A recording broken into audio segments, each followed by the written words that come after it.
वंदे मातरम। नमस्कार, जय श्री राम। मनहर की गपशप में मैं फिर उसी विषय को ले रहा हूँ। कुछ बंधु बहुत परेशान होने लगे। देवेंद्र फडणवीस ने क्यों ऐसा संकेत किया कि उद्धव ठाकरे हमसे आके मिल जाओ, या हमसे मिलने वाले हैं, या आप ही एक दिन आकर के हमसे मिलेंगे, ऐसा संकेत क्यों किया। फिर ये अफवाह कि वे एक अलग कमरे में बैठ करके और उनकी बातचीत हुई। फिर ये है कि आदित्य, उनका राजकुमार, उनके साथ में बैठ के उसने बातें की। फिर कि वो जुड़ जाएंगे तो उनकी शक्ति इतनी बढ़ जाएगी। फिर ये भी लगी कि अमित शाह जी ने वहाँ से हरी झंडी दे दी।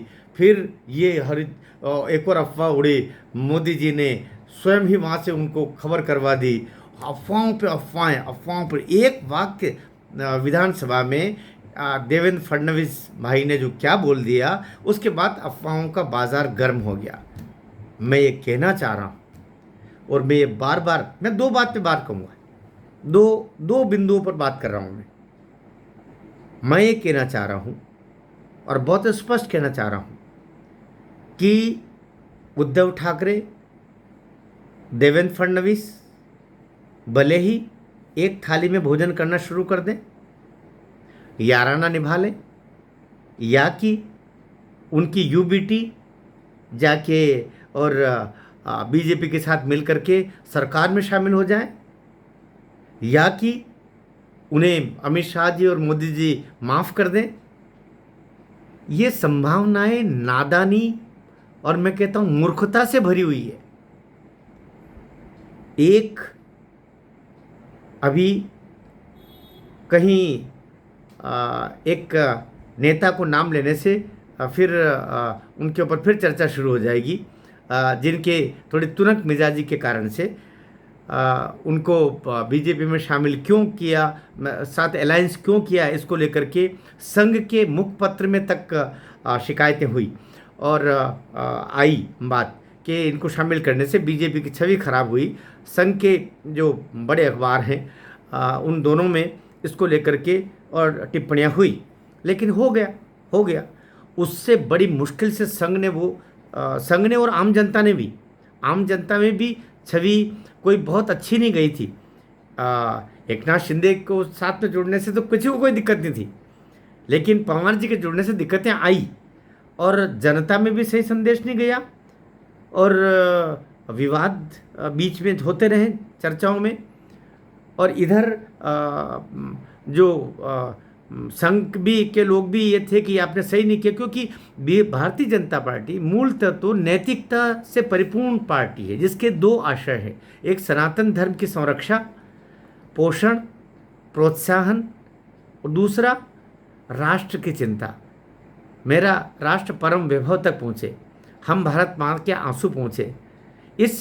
इस ध्येय, इन दो ध्येय, ये नदी के दो पाट हैं, दो किनारे हैं, जिनके बीच में पूरी भारतीय जनता पार्टी बहती है।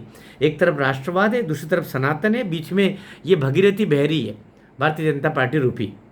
ये इसका एक मैं मानस चित्र, एक शाब्दिक चित्र आपके सम्मुख खींचा। हम बात कर रहे हैं कि देवेंद्र फडणवीस ने बहुत इतने बड़े वो हैं, बड़े चाणक्य हैं, महाराष्ट्र के चाणक्य हैं, अमित शाह जी से भी बड़े चाणक्य हैं, और बहुत सारी बातें कही जाए। भाई अमित शाह है।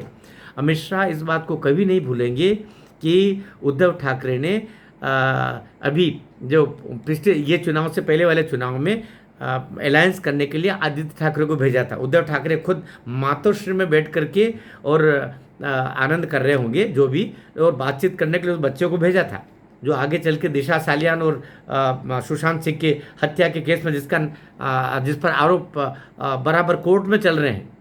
तो क्या अमित शाह उस अपमान को भूल सकते हैं? क्या नरेंद्र मोदी जी इस अपमान को भूल सकते हैं?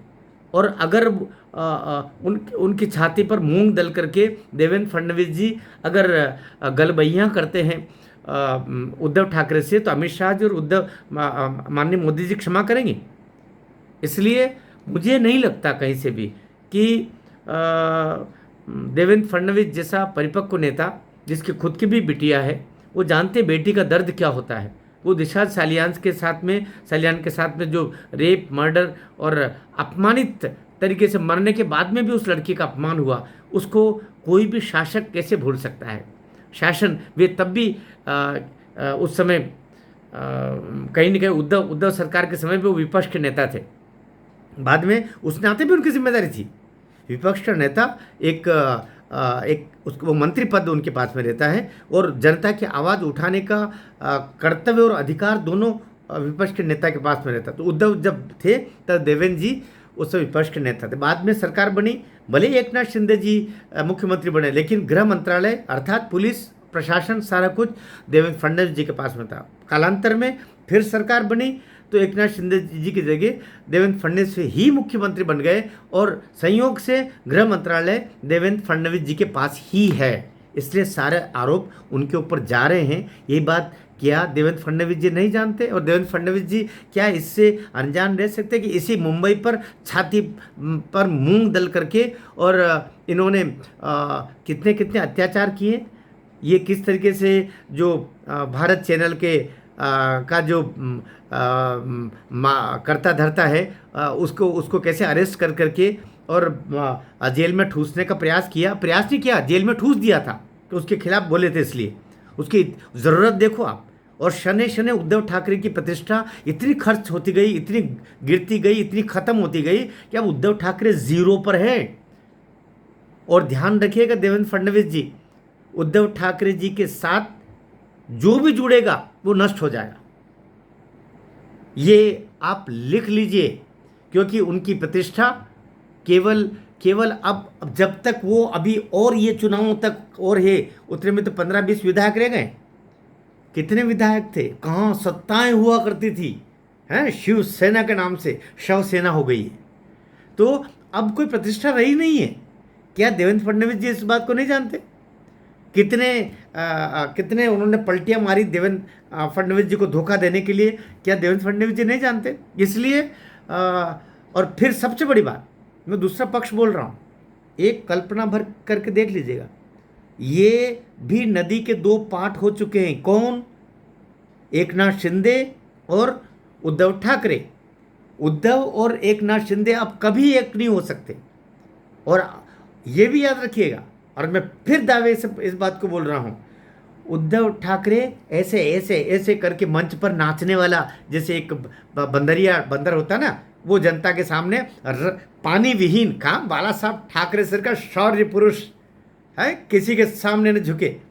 उनको वोटिंग का अधिकार चुनाव आयोग ने ख़त्म कर दिया था, लेकिन फिर भी मैं कट्टर हिंदू हूँ और मंदिर को राम मंदिर निर्माण हेतु बाबरी मस्जिद विध्वंस मेरे शिव सैनिकों ने की, इस एक वाक्य पर उनको सजाएं क्या मिली थी? सजाएं मिली थी, उनकी भारत की मतदाता चुनाव आयोग ने उनके वोटिंग अधिकार खत्म कर दिया था। उच्चतम न्यायालय के द्वारा भी फिर वो उस पर मुहर लगी, वो बर्दाश्त किया। और कहाँ ये संतान ऐसे मंच पर बिल्कुल प्राण छूटे जा रहे हो जैसे वोट के लिए, और वैसे अगली संतान भी निकल गई। लेकिन याद रखना, बाला साहब ठाकरे का सही उत्तराधिकारी है तो एकनाथ शिंदे है, शेर है वो, शेर। इसलिए उस शेर का मुकाबला ये बहुत बंदर मिलकर नहीं कर सकते, वही बचे हैं अब तो मैं तो भाई, मैं 65 वर्ष का हो गया, मरने से अब डरता हूँ नहीं, है ना। लेकिन याद रखना, मुझे मारने के लिए अगर कोई आया तो मैं मारने से के साथ में उसको भी जीवित तो नहीं छोड़ूंगा भाई।